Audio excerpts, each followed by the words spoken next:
Dois, três e... No fim de uma semana neste mundo em turbilhão, sentamo-nos à mesa para o dia de reflexão. Bom, bem-vindos a mais um dia de reflexão. Meu nome é José Paiva, já tenho aqui comigo Zé Pedro Silva e João Maria Joné. Eu estou com este ar enfadado porque este dia não está a ser fácil, mas vamos fazer o melhor programa de sempre. Entretanto, vamos ver se Maria Escaja vai entrar ou não, porque está no Festival Vilar de Mouros. Ela já terá entrado noutro universo alternativo, noutra gravação, mas esta agora é que vai ser mesmo boa. Nós hoje, em 20, 30 minutos, vamos falar de beijo na boca sem consentimento, Marcelo Rebelo de Sousa na Ucrânia e pacotes de habitação. Isto vai ser sempre a abrir. Como um Espanha, como o gol do sueco, o Gyökeres, que eu nunca sei dizer o nome do homem. Bom, Zé Pedro Silva, vamos aqui falar, não queria dizer despachar, porque o tema não é importante, mas parece que o presidente da Federação Espanhola de Futebol beijou mesmo uma jogadora, e isso não acabou por não ser um momento muito feliz. Ele desdobrou-se em desculpas que não eram desculpas, aliás, até meio que desdramatizou o que tinha acontecido, depois lá emendou a mão, mas o mundo não gostou muito daquela atitude. Estamos perante um homem particularmente estúpido. Não é particularmente, é até publicamente muito estúpido. Eu acho que esse é o ponto a assinalar nesta história toda, no gesto, na resposta que depois dá a uma rádio, qualificando de idiotas aqueles que se opuseram àquele gesto, e como é evidente, como manda o bom senso, e portanto, de facto, acho que foi bonito de ver neste aspecto em que presenciámos um homem muito estúpido mais uma vez no sentido técnico do termo, não como ofensa, não é ofensa nenhuma, é um homem um pouco inteligente, e a minha teoria, e que é desde sempre, não é de agora, é que a falta de respeito em qualquer caso, seja homem, mulher, seja o que for, ou seja, para com um homem, para com uma mulher, para com um animal, a falta de respeito está sempre intimamente ligada à falta de inteligência. E isto foi uma prova evidente. Eu acho que ele agora, uma vez que roubou o protagonismo a uma conquista daquelas, que também está relacionada com as mulheres, acho que ele se devia pôr na alheta, que era o melhor que ele fazia, e era um sinal de que tinha adquirido alguma inteligência neste curto espaço de tempo. Ora bem, já temos aqui connosco Maria Escaja, com umas belíssimas escadas. Maria, estávamos precisamente a falar de um tema, de certeza que queres falar, que é do beijo do Presidente da Federação Espanhola. Se quiseres deixar alguma nota... Eu vou-te ser sincera, eu queria muito, infelizmente não tenho muito tempo, vou só dizer que, obviamente, o que aconteceu foi lamentável, é mais um exemplo da forma como vários homens acham que têm o poder e a liberdade para tocar nos corpos de mulheres a seu bel prazer, e pareceu-me ouvir Zé Pedro Silva a sugerir a demissão do senhor. Absolutamente, sim. Vou concordar com José Pedro Silva e dizer que já chega de acharem que podem tocar e usar os corpos das mulheres como se fossem seus. Não são. Cada um e cada uma tem que ter a liberdade para decidir quem lhe toca intimamente e quem lhe dá um beijo ou não. Dito isto, informo também que vou ter que abandonar, não tenho uma consulta às 5, mas estou em Vilar de Mouros com bastante trabalho e não poderei, infelizmente, continuar aqui na presença dos meus queridos co-podcasters. Fazem uma sugestão qualquer de concerto, pode ser que tenhas aí ouvintes do dia de reflexão que precisam de um último empurrão para ir a Vilar de Mouros. Então, hoje temos Limp Bizkit e Chutes e Pontapés e The Last International. Que forte! Só esse alinhamento. Não é? É incrível. Amanhã temos Bloody Beetroots, Pendulum e Prodigy. No terceiro dia temos Within Temptation e Apocalíptica e mais alguns nomes. E no quarto dia Peaches, Guano Apes, Ornato Violeta e James, para terminar em grande. É um regresso ao passado em Vilar de Mouros. É um maravilhoso cartaz. Muito bem, Maria, olha, obrigadinho. Depois para a semana conto-vos como foi e quão incrível foi, porque tenho a certeza que será. Vais fazer uma retrospectiva. Beijinhos Bom e obrigado. festival. Beijinhos a todos. Deus Obrigada. Maria, Deus. Bom trabalho. Beijinhos. E agora esperemos que... Ok, continuamos em linha. Pá, de facto, a nível tecnológico, o dia de reflexão continua a avançar passos largos. João Maria Joné, faltas tu falar do beijo maldito. Eu vou só concordar com os meus colegas de painel. De facto, ainda há muito que fazer na percepção geral das pessoas. Isso viu-se na reação ao beijo. Houve muita gente que defendeu o senhor, pronto, entusiasmou-se, e o próprio disse: enganei-me, queria acertar no outro lado ou executar o beijo de outra forma, não sei bem. Mas pronto, concordo com os meus dois companheiros de painel, deve demitir-se, é parvo, é estúpido mesmo, usando a terminologia científica, e pronto, e há muito a fazer ainda para se atingir a igualdade de circunstâncias, porque, como vi uma pessoa a dizer, tentando defender o senhor, se fosse uma mulher a beijar um homem, uma mulher presidente a beijar um homem jogador, não era essa escandaleira toda, e não era por um histórico de relações de poder, mas também porque a concepção de que o corpo das mulheres é para fazer coisas dessas,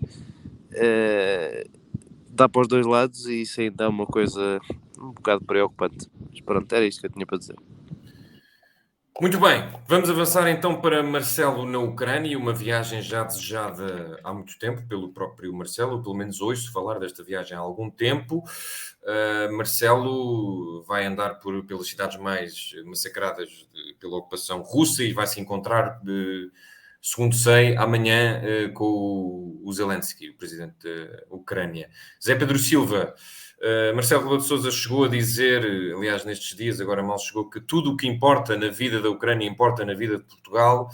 Neste momento, a visita do nosso Presidente da República é uma visita relevante, que tem algum peso, ou Marcelo Rebelo de Sousa já estava com um FOMO, que era o Fear of Missing Out, portanto, não participar na guerra, portanto tinha mesmo que ir à Ucrânia. É mais uma viagem sobre ele, ou da importância que países como Portugal podem ter nesta guerra, mesmo que seja limitada, não é? A importância. Claro que tinha que ir, já se sabe. Eu acho, nesta viagem, como só podemos fazer uma avaliação, se calhar depois já ao terminar, mas o que eu achei mais curioso nesta viagem foi que em todos os casos têm sido visitas surpresas, e a razão de serem surpresa prende-se, obviamente, com questões de segurança, mas no caso de Marcelo, era inevitável que antes da viagem se começasse a falar na viagem surpresa. E depois nós também temos aquela questão constitucional, que também não deixa de se perceber agora que há um problema, em que o chefe de Estado, as visitas oficiais têm que ser autorizadas pelo Parlamento, o que perfeitamente justifica, mas num caso em que, mais uma vez, tem que ser surpresa, não deixa de ser um bocado absurdo, e sobretudo é absurdo numa visita surpresa, termos o PCP a ser contra e a dizer que não se justifica. Nós sabemos muito bem porque é que não se justifica, mas eles dizem que é por outras razões, e portanto, para já foi este absurdo que me deixou com alguma curiosidade. Eu cheguei a achar que a viagem nem sequer se ia realizar, uma vez que tinha sido posta em causa a segurança, nem tanto do próprio presidente, quer dizer, ou seja, para o próprio Estado ucraniano, que tem que gerir estas visitas, não é? Isto porquê? Por várias razões militares, não é? Que eu não sou com certeza a pessoa mais qualificada para falar sobre elas, mas portanto, sendo Marcelo ou alguém mais arriscado, é evidente que se fosse o Presidente dos Estados Unidos jamais poderia acontecer sem o efeito completo de surpresa, mas é um problema para eles. Não estou a dizer Marcelo, ninguém quer fazer mal a Marcelo, tirando António Costa e alguns ministros, mas na verdade ninguém quer fazer mal a Marcelo. Só que para os militares que estão a organizar isto é uma complexidade. Então Marcelo está ali na Polónia a dizer: eu vou fazer uma visita surpresa à Ucrânia. Ora, deixou de ser surpresa. Portanto, é a única coisa que eu tenho a dizer sobre isso. Quanto ao resto, são boas fotografias, boas imagens, palavras de circunstância. Nós, infelizmente, porque somos um país pobre, não podemos ajudar com grande coisa. Portanto, Marcelo escusa dizer que somos o país que está mais ao lado da Ucrânia e tudo isso, porque efetivamente não podemos ser, porque não temos essa capacidade. São palavras bonitas, fotografias lindas, mas de resto não tem assim grande significado. Joné, não tem mesmo qualquer significado, é mais para o registro, para o ego, para o que quer que seja de Marcelo Rebelo de Sousa estar presente. Eu acho que ele vai estar numa cimeira também sobre a Crimeia, portanto, tem de facto pouca importância ou não? Acho que não. acho que o papel de Portugal não é irrelevante. Portugal lidera em termos de influência junto dos países médios da União Europeia. É um dos países que neste momento tem um posicionamento mais respeitável e tem feito muita força pela defesa da Ucrânia com algumas falhas. Mas a comparar com os outros países médios, até dos que se está a portar melhor, a porcentagem importante para a Ucrânia. É preciso o apoio de todos para entrar na União Europeia, e Portugal é um país relativamente importante dentro da União Europeia, apesar de nós acharmos sempre que não, porque os votos contam em função da população e nós estamos do pelotão do meio, não estamos do pelotão de trás. E depois, para além disso, a guerra da Ucrânia ontem fez 1 ano e 6 meses que começou, e foi a primeira vez que o Presidente da República lá foi, já foi lá uma série de gente, e no fundo é um atestado de competência às Forças Armadas ucranianas e um elogio à resistência da Ucrânia, que possam acontecer visitas destas, no geral, e isso já é mais antigo, não é? Já foi lá o Presidente dos Estados Unidos, já foi lá toda a gente, mas quando vai Marcelo Rebelo de Sousa, a pessoa com mais medo de morrer do mundo, é porque aquilo está mesmo seguro e controlado nas zonas que não são a frente de batalha. E isso é uma ótima notícia para os ucranianos, e Marcelo Rebelo de Sousa acaba... Se os ucranianos soubessem o com a hipocondria que o Presidente da República é, e o medo que ele tem de morrer, ficariam certamente ainda mais lisonjeados com a sua presença lá. E esqueces que também para o atacante, neste caso a Rússia, também poderia perfeitamente atacar o presidente português enviando uma bomba com uma mistura de Fortimel e medronho, o que em termos de armamento é barato. É barato. Finalizado com o seu passou bem, não é? Pois, é porque para os Estados Unidos e tudo isso tinham que ser drones e coisas complexas para atacar o presidente português, é dar-lhe medronho quente e pronto. E vai de charola. Não sei se isso não provocaria a ativação do artigo 5 da NATO. Não, tem mesmo uma linha de exclusiva um ao uso de cocktail. Fortimel. Não, mas é que o artigo 5 prevê um ataque que seja uma ameaça, não é? Portanto, um ataque... Mas é uma ameaça séria à sobrevivência do Presidente da República. Mas não prevê cocktails, percebes? Ou seja, a Rússia pode sempre dizer, então, mas eu dei-lhe um cocktail, então eu dou-lhe medronho aquecido, quer dizer, e agora vamos dizer que isto foi um ataque. Também é tudo um ataque hoje em dia, não se pode fazer nada. Não se pode dar um medronho ao Presidente português. Não sei, era complicado. Tem que ser. Muito bem, vamos falar talvez não de bebidas alcoólicas, mas de um pacote que pôs as gargantas a ferver dos vários partidos políticos, o pacote Mais Habitação, que agora tem o seu, quer dizer, não tem desfecho nenhum, mas teve o veto presidencial. Zé Pedro Silva, Marcelo Rebelo de Sousa, antes de partir para a Ucrânia, largou de facto uma bomba no pacote Mais Habitação. Considera que o diploma confirma os riscos do irrealismo nos resultados projetados e critica o facto de não se conseguir um consenso. Ele critica várias coisas, mas pronto. Muita gente diz que Marcelo resolveu dar uma tarefa a este pacote. Fez bem com dar este veto presidencial ou fez mal? O pacote tinha tido a aprovação na Assembleia, agora volta à Assembleia, não é? E tem que ser discutido outra vez. Foi Marcelo a ser Marcelo ou foi Marcelo a ser Presidente da República? Eu acho que fez mal. E não está em causa gostar-se ou não, considerar-se que o pacote é bom, é competente, não está em causa isso. Acho que fez mal porque, em termos de opinião, claro que já se sabe quem é contra o governo, acha que o presidente foi demolidor e não sei, é o costume. Quem é para o governo diz Marcelo é um empecilho, não deixa, isto agora é aprovado outra vez, enfim, é o costume, já se sabe. Eu acho, analisando friamente e sem ter de nenhum lado, eu, como defendo há muito tempo mesmo que nós não temos propriamente um Presidente da República, temos um comentador com poderes constitucionais, o que ele fez foi isso mesmo. Ele faz, mesmo a carta que ele escreve, ele dá uma opinião sobre a legislação e veta politicamente, mas pegando exatamente nas dúvidas do Presidente, dava para vetar tudo para o resto do governo. Então, se vamos falar em termos de competência, das medidas, tudo isso, 80% do governo nada vai passar, seja a iniciativa do governo, seja a iniciativa da Assembleia, como é o caso.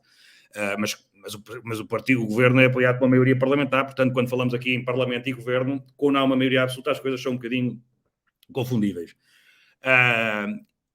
Portanto, eu olho para aquilo E digo, sinceramente, eu achava que o Presidente ia, porque eu acho que era o normal, era promulgar com as suas reservas, que nós já as conhecíamos. Vetar e fazer um comentário televisivo quase. Isto acho que não resulta.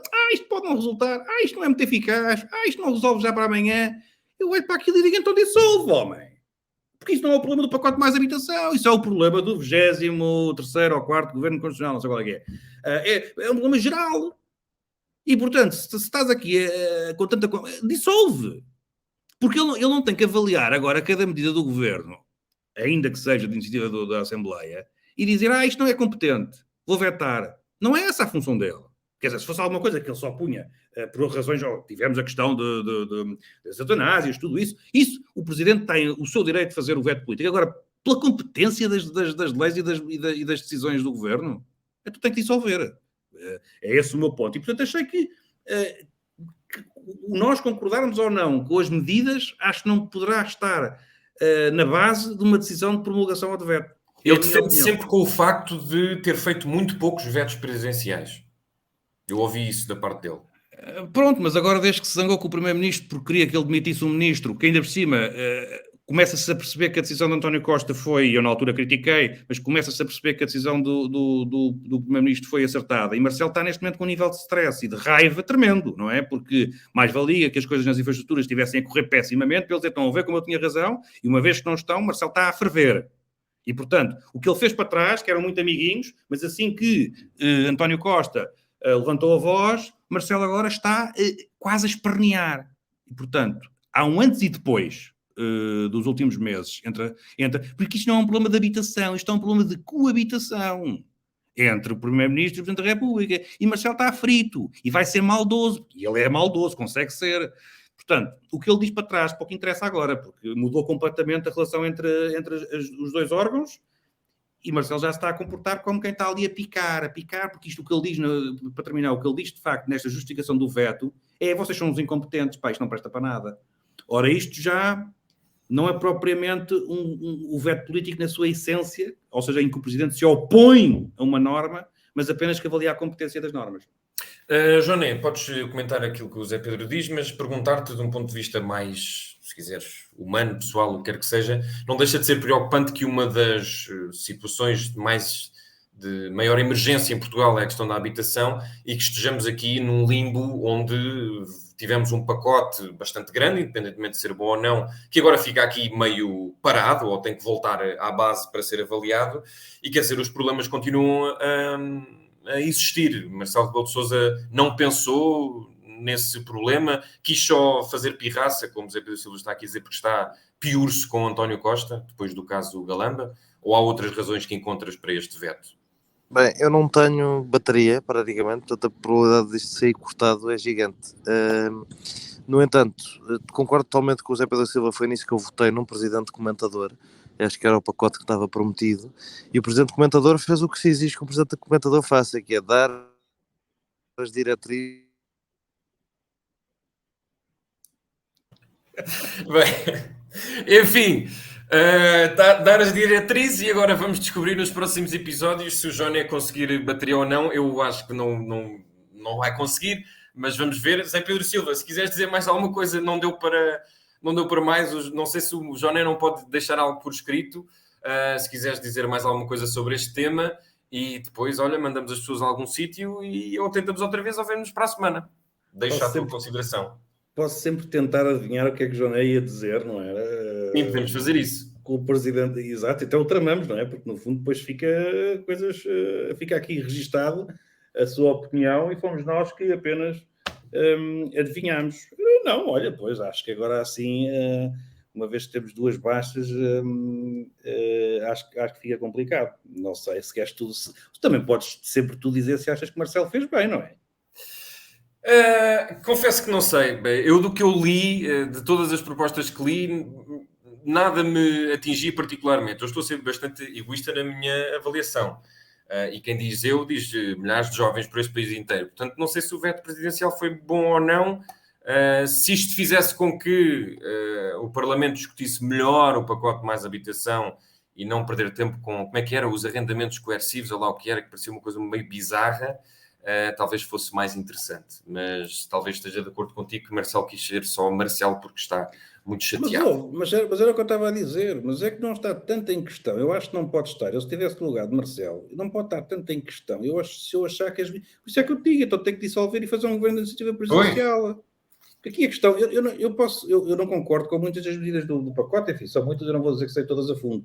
Sim, mas, e mesmo a questão do arrendamento coercivo, para mim, quando se diz, e os defensores do governo e deste pacote, quando dizem que mas o governo já deu sinais de que isso não é bem como estava para aí a dizer, atenção, o governo não vai agora chegar aí, pegar na casa de voluta e ter arrendamento, não é nada assim, nem é nas grandes cidades. Isso é o que acontece muitas vezes, não é? Apresentar-se medidas e depois doravante muda-se. Exato, mas estas coisas não se podem fazer assim, quer dizer, tu não podes passar cheques em branco, tu não podes dizer, mas olha, isso não é bem assim como está aí na lei, mas deve gostar da lei, portanto eu não posso aprovar tal coisa, quer dizer, e acho que se Marcelo tivesse utilizado, mas ele fugiu logo às questões constitucionais, apesar de colocar as dúvidas, mas fugiu porque não quis a fiscalização. Portanto, isso seria um aspecto de grande discussão. Agora, quando eu veto, porque eu acho que vocês não são competentes, isto não vai resultar, isso aí é que eu já fico assim um bocado, até posso concordar com ele, não estou a dizer que não. Mas isso é que já me parece um bocado mais complicado, porque eu não estou a avaliar a qualidade das medidas e do pacote. Eu estou a avaliar que, se eu estivesse no lugar de Marcelo, não achava que essa era a minha função. O Parlamento é que avalia a competência das medidas, não é?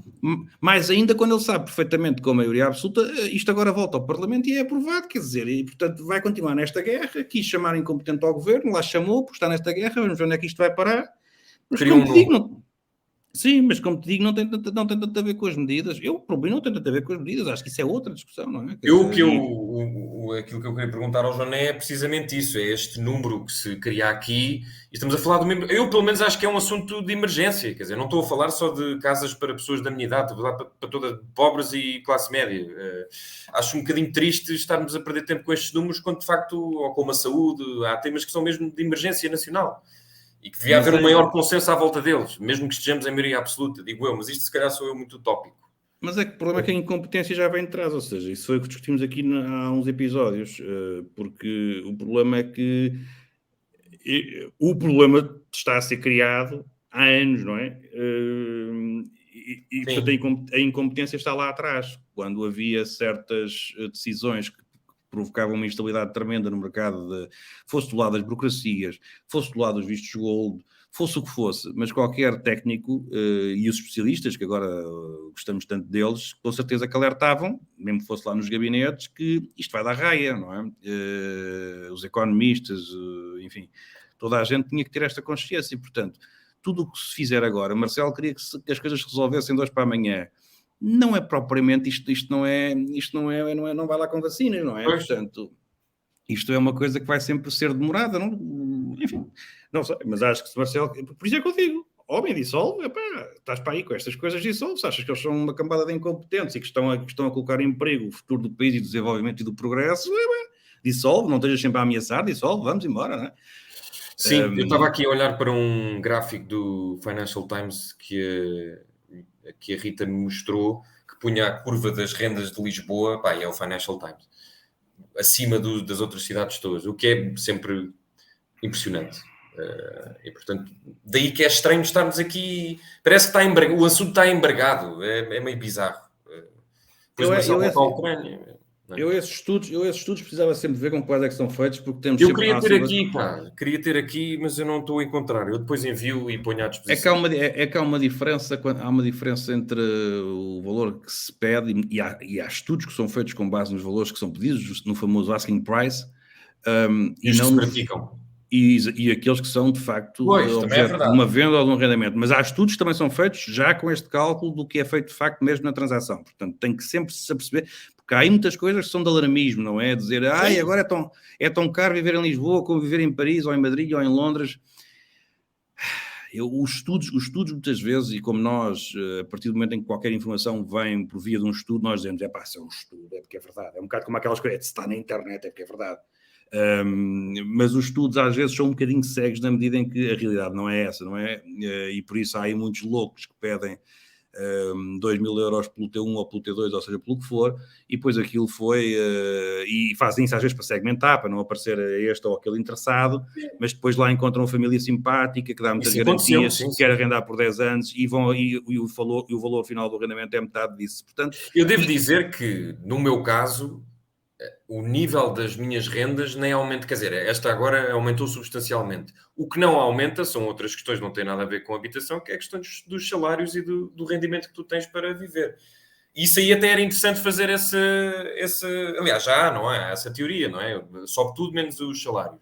Mas no meu caso é um bocadinho isso, a renda foi aumentando progressivamente, não posso dizer que tenha sido uma coisa discrepante. O nível salarial é que não melhorou substancialmente. E daí, ou seja, estou a pagar mais com o mesmo dinheiro, não é? pois, sim, Esse é que é o problema. são esses os problemas, mas lá está, foi criada, a bomba estava lá atrás e foi-se deixando aumentar a quantidade de carga explosiva e agora, pelos vistos, arrebentou. E se o pacote é ou não suficiente para o resolver, e se o resolve na maior rapidez possível, como deseja o Presidente, eu também tenho as minhas dúvidas, confesso que sim, admito que sim, até porque havia muitas coisas que o Governo podia estar já a avançar, que são da sua iniciativa exclusiva, e estamos aqui muito em discussões de pacotes, porque englobámos isto tudo. Se pensarmos em termos jurídicos, é como é a questão dos megaprocessos ou dos processos separados. Aqui estamos num megaprocesso, não é? E se calhar havia muita coisa que já podia estar a ser desenvolvida. Como digo, em que o Governo, algumas delas, nem sequer precisava de falar com ninguém. Estamos a falar naturalmente dos seus próprios bens. E por isso é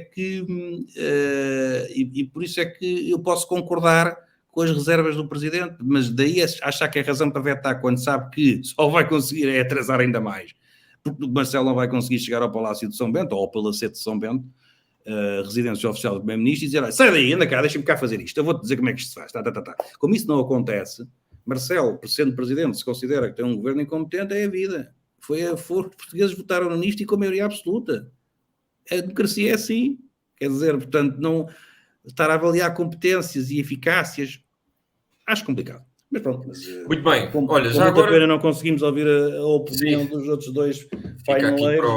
para o próximo episódio, mas é o verão, já sabemos como é que o dia de reflexão funciona no verão. Vamos só ao último tema, já agora, de Espanha, porque, entretanto, o rei Filipe VI nomeou Feijóo para tentar formar governo. Vai acontecer entre os dias 26 e 27 de setembro, se não me engano, e parece que tudo vai falhar. Portanto, estamos aqui com uma espécie de stress pós-traumático, porque está a fazer lembrar o que aconteceu em 2015, não foi? Em 2015, 2016, onde Passos Coelho também foi investido por Cavaco Silva a formar o governo, mas depois não conseguiu e António Costa fez a famosa geringonça. Achas realmente que é isso que vai acontecer? Eu estive a ler alguns artigos e parece que vai mesmo acontecer, porque Sánchez tem alegadamente mais apoio do que Feijóo.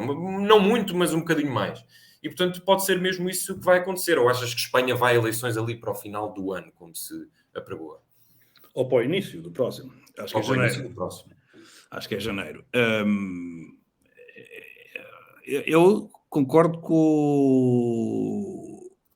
o rei. Isto é uma frase ótima de se dizer. Concordo com o rei, pá. És tu e os jornais todos, pelos vistos. Concordo com o rei. Alguns jornais espanhóis elogiaram, quer dizer, o costume, não é? O que se costuma fazer. Mas só no nosso querido país que nós amamos, porque nascemos nele, porque senão tínhamos raiva e só cá vínhamos nas férias.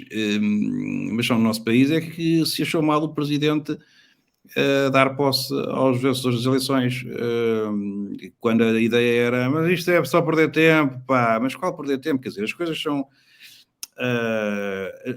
a política obedece, ou seja, quando o rei permite a investidura do PP, neste caso Feijóo, faz com que uma coisa muito simples que Cavaco também fez, faz com que o Parlamento então tenha que decidir que não são eles.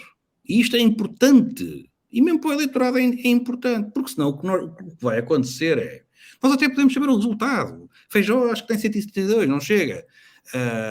Claro que tem aqui tempo para muita coisa acontecer. Aliás, eu estou à espera de uma... Noutros tempos era geringonça, eu estou à espera de uma feijoada. Que é o Feijóo conseguir fazer tirar um coelho qualquer da cartola. É muito, muito difícil, mas tudo é possível nestas próximas semanas. Mas aquilo que os chefes de Estado, que os poderes constitucionais estão a fazer, estão a obrigar então os parlamentos a tomarem essas decisões, eles. Ok, não queres bloquear aquele? Bloqueia. Pronto, está bloqueado, ok. Agora vamos ver. Depois temos, no caso de Espanha, tem 48 horas para haver outra tentativa. Então depois avançam para eleições. Está tudo clarinho. O que não pode acontecer, por isso eu concordo plenamente com a decisão do Rei e concordo plenamente com a decisão de Cavaco, não pode acontecer é, de repente, os vencedores de eleições, os partidos mais votados, isso deixar de ter qualquer significado, porque essa foi a escolha do eleitor, e passam a ser tudo arranjinhos de corredores e de palácios.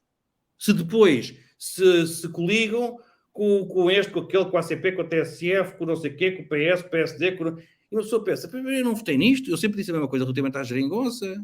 Quem votou no Bloco de Esquerda não votou no Partido Socialista, e o Bloco de Esquerda o que fez foi dar um governo do Partido Socialista durante 4 anos, aprovou-lhe os 4 orçamentos. Eu, se tivesse votado neles, tinha dito, mas que é isto? Eu não votei nisto. Se vocês usaram o meu voto, era como se o voto fosse um cheque em branco também. Eu dou-vos o meu voto, agora faz o que tu quiseres com ele. Queres aprovar este, queres aprovar aquele? Portanto, eu acho muito bem esta decisão de isto foi o que aconteceu, estes ganharam. Vá, siga. E depois o Parlamento, sim. Chumba. Ok, certo. Democracia também a funcionar. Mas este passo eu acho que é essencial. Mas a questão que eu te pergunto para finalizar é se de facto achas que qualquer um deles consegue formar governo ou se vamos para eleições. É sempre de exercícios futuristas, mas do que eu leio parece. Não estão no mesmo patamar. Não estão no mesmo patamar. Eu acho que será muito difícil de Feijóo conseguir ter um governo, mas neste momento não estão no mesmo patamar. Não me parece. Parece-me é que as coisas estão a ser bem feitas deste ponto de vista. Do ponto de vista de respeitar o voto do eleitorado, parece uma coisa cada vez mais irrelevante.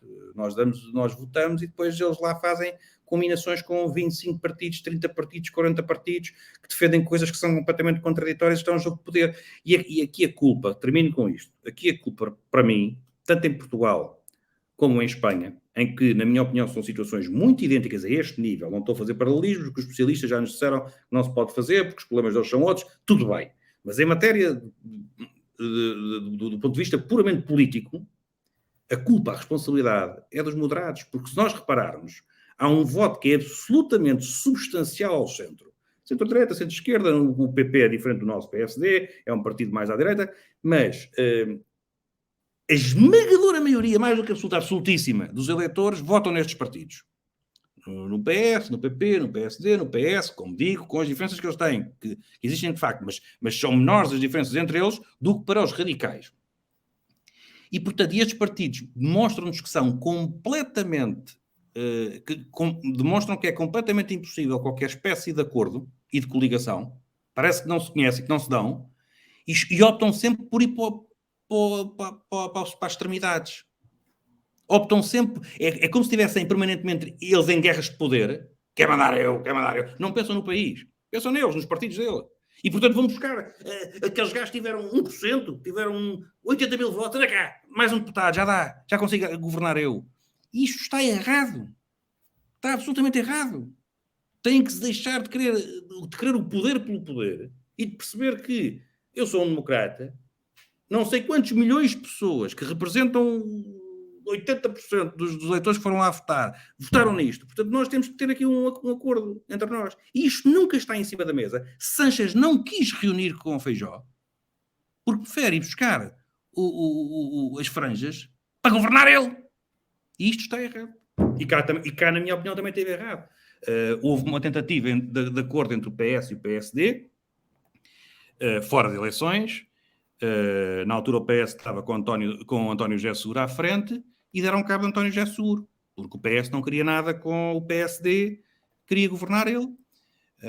Eu acho que isto está errado. E em Espanha está-se a passar um bocado a mesma coisa. E culpa do PSOE neste caso, porque vira as costas, nem sequer quer conversar com o outro, e prefere dar mais protagonismo a partidos radicais, a partidos extremistas, não só, mas também só para ter o poder. Isto vai ter um custo, a fatura chega lá à frente. Muito bem, para a semana retomamos alguns destes temas com a Maria e com o Joné, esperemos nós, até porque é o último episódio de verão, não é? Porque depois vamos entrar em setembro, se bem que o verão agora vai até janeiro, se for preciso. Ou até dezembro, Ou até segundo dezembro. eu leio nas notícias, acho que isto vai até dezembro. Bom, eu diria que ainda podemos ir mandar as pessoas ao sítio já agora, fazemos Eu também não tenho, mas olha que eu também não tenho mandados nenhuns, portanto... Então eu mando por ti. Vai, mas é pró. Ora então, eu vou reforçar uma sugestão que já tinha feito, mas agora de facto as pessoas vão poder ver o filme, um documentário brasileiro do Kleber Mendonça Filho, que se chama Retratos Fantasmas, que vai estrear amanhã, tanto em Portugal como no Brasil, que eu acho que é uma cena incrível, porque apesar de tudo, o Brasil é gigante e quer muito pouco saber de Portugal, e nós precisamos muito do Brasil. Quer dizer, o Brasil quer saber de Portugal, mas a nível cultural nós estamos muito mais influenciados por eles. E eu vi o filme já 2 vezes, vi em Cannes e vi em Portugal, entrevistei o realizador 2 vezes, adorei o filme, é um retrato sobre o cinema e o Recife, é assim uma espécie de carta de amor do realizador às pessoas da sua vida no Recife, à sua mãe, ao seu irmão, à cidade, às salas de cinema, e portanto acho que vale muito a pena ir. Independentemente de se já ter visto os filmes dele ou não, há sempre referências aos filmes dele. Os filmes dele também são muito bons, mas eu vi poucos e este vi 2 vezes. Não sei se vou ver uma terceira, mas acho que não, senão perde-se um bocadinho o encanto. E já agora vai sair uma entrevista minha no Observador amanhã e eu gostei muito de conversar com ele. O Kleber é um tipo muito porreiro, gosta muito do que faz, leva os filhos para os festivais todos. É assim uma pessoa muito terra a terra e que não se deixou levar pela cena de estrelas e do sistema e tal. Portanto, acho que vale muito a pena. E depois, sugerir uma coisa que as pessoas não podem ver e que eu já tinha sugerido, eventualmente vamos poder ver, mas o filme já saiu entretanto, pode ser até um bom filme para agora, para os próximos tempos da formação do governo espanhol. Chama-se As Bestas, é uma disputa territorial entre 3 homens, 2 irmãos da Galiza e um casal francês. Há ali uma disputa territorial entre quem é que pode ficar naquele território e quem não pode ficar naquele território rural. Isto tem tudo a ver com dinheiro, porque há umas turbinas eólicas que se querem implantar ali e, portanto, a empresa quer dar dinheiro às pessoas para se mandarem embora e o francês não quer.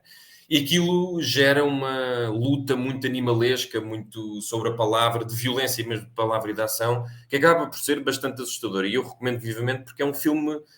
Parece muito atual, parece que podia acontecer em Portugal. Muita gente diz isso, que eu estive a ver, e de facto, se fôssemos ali para regiões mais rurais de Portugal que estão a ser, entre aspas, vou dizer tomadas, não é o certo, mas tomadas por estrangeiros, não sei se estes episódios já não terão acontecido. O filme chama-se As Bestas, e de facto, qualquer um daquelas pessoas são umas bestas, mas nós também somos umas bestas. Acho que eu senti-me um bocadinho uma besta porque, enfim, relaciono... Fala por ti, não é? Exato. Não, mas é aquela coisa de... estás a ver agora, independentemente disto que falámos de os populismos e das pessoas que vão atrás dos populismos e que não estamos a levar para o progresso e para a evolução e que vivem em sítios desterrados fora das grandes cidades e que não estão a acompanhar o ritmo da evolução das coisas. E essa é a personificação desses tais irmãos que ficam na terra. E a personificação do estrangeiro é o francês que vem com o ecoturismo e que quer mudar aquilo. Ele, de facto, tem boas intenções e é um tipo que vê-se que gosta daquilo. Mas esse conflito acho que é muito atual. E por isso o filme vale a pena por isso. Eu espero que o filme esteja nas plataformas. Eu acho que o filme já estreou em Portugal, já não está, infelizmente. Ou então vem em sítios que não se podem ver, que eu não vou referir aqui porque não quero ir preso. Pronto, também há essa sugestão. O tema é completamente atual e já tiveste tendo situações dessas em Portugal também. Tiveste com as minas, tiveste também com as torres eólicas, tens agora uma grande discussão por causa dos sobreiros ali na zona de Porto Covo, Almira, agora já me estou a trocar. Tens sempre as torres eólicas, se tu te imaginares numa aldeia que tem uma vista lindíssima para a serra, num dia acordas e tens, porque tu repara, porque em Portugal até por via da legislação, a situação é muito diferente de outros países, nomeadamente de Espanha. A situação é muito diferente. Ou seja, nós temos um conjunto de legislação, passa por aprovações de APAs e coisas ambientais e tudo isso, que atrasa muito os processos. Quando eu digo atraso, não estou aqui a defender que os processos devem avançar e sou um anti-ambientalista, não é nada disso. Estou apenas a constatar um facto. é que em Portugal é muito mais difícil, as coisas demoram mais tempo, é preciso muitas aprovações, portanto, e muita gente tem opinião sobre aquilo, e alguém que diz que não, interrompe logo o processo, que não é uma prática que se passa em todos os países. E eu, de facto, se estivesse lá numa aldeia simpática com vista para a serra, e se num dia abrisse a janela e visse as torres eólicas todas, não é a mesma coisa. Agora, como é que isto se compatibiliza com o progresso, com as energias renováveis? Alguém tem que levar com as ventoinhas, não é? Quer dizer, se nós pensarmos assim, é um bocado inevitável. Acho que a solução será sempre melhor, mas é mais cara a solução offshore, não é? Portanto, a solução no mar não afeta assim muita gente, só quem tem veleiros, e esses também já são afetados pelas orcas. Mas pronto, vou tentar ver isso, porque isso de facto é uma discussão muito interessante e completamente atual. Sim, depois os atores são muito bons. Há ali umas cenas, aquilo é violento, mas o mais violento são os gajos a discutir. E uma espécie de, como é que se diz? Não é influência, mas uma coisa mental que um exerce sobre o outro só com a conversa, de se meter com ele. E aquilo é muito... Eu fiquei, aquilo causa-me um stress. E estamos a falar de diálogos dentro de uma taberna. Que o francês entra e está lá o gajo da Galiza e mete-se com ele. E aquilo é muito tenso, é sempre tenso. Portanto, acho que vale muito a pena. E depois, já agora faço quase 4 sugestões para os 4.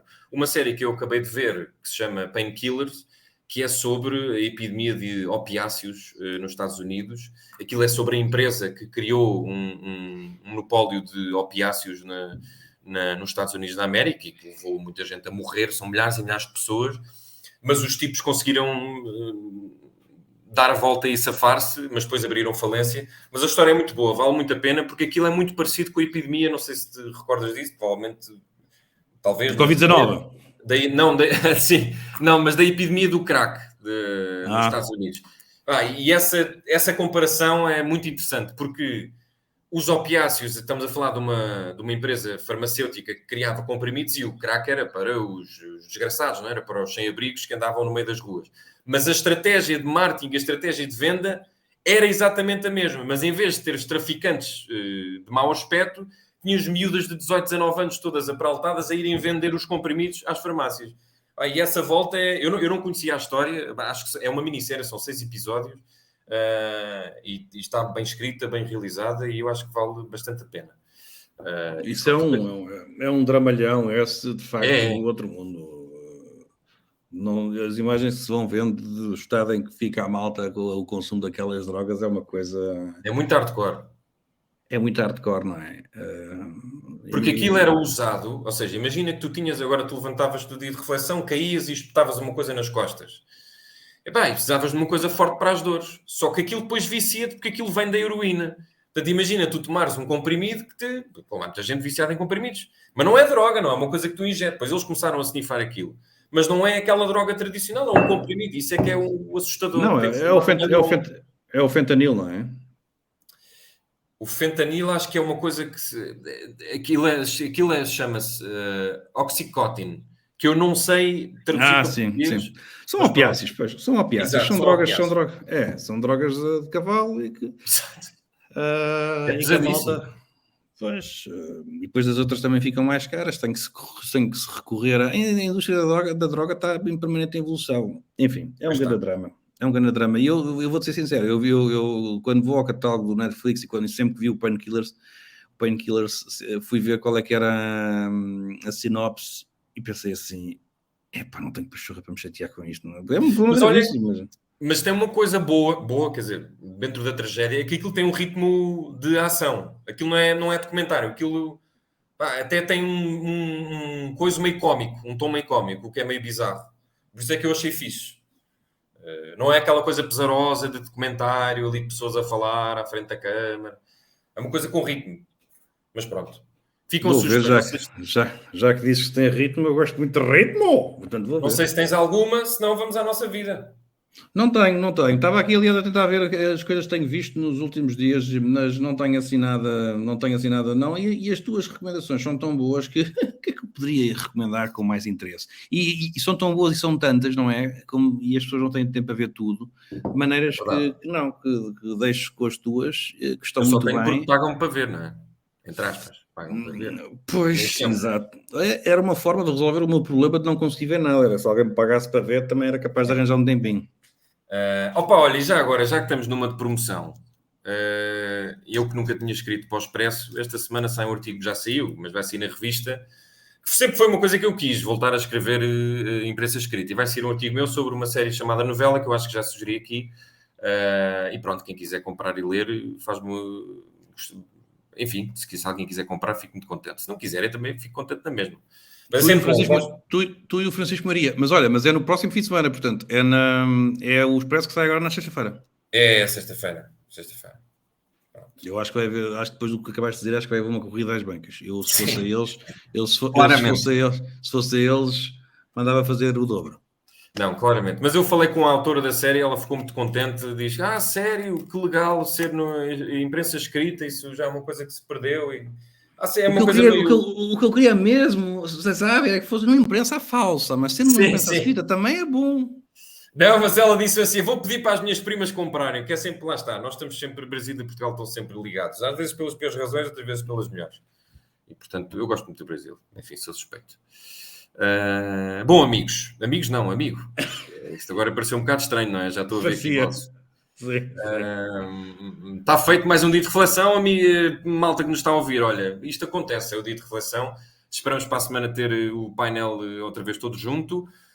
Mas o episódio vai acontecer sempre. Beijinhos, adeus, é Pedro Silva, boa semana. Igualmente. E ouçam-nos, está bem? Tchauzinho. 1, 2, 3 e... No fim de uma semana neste mundo em turbilhão, sentamo-nos à mesa para o dia de reflexão.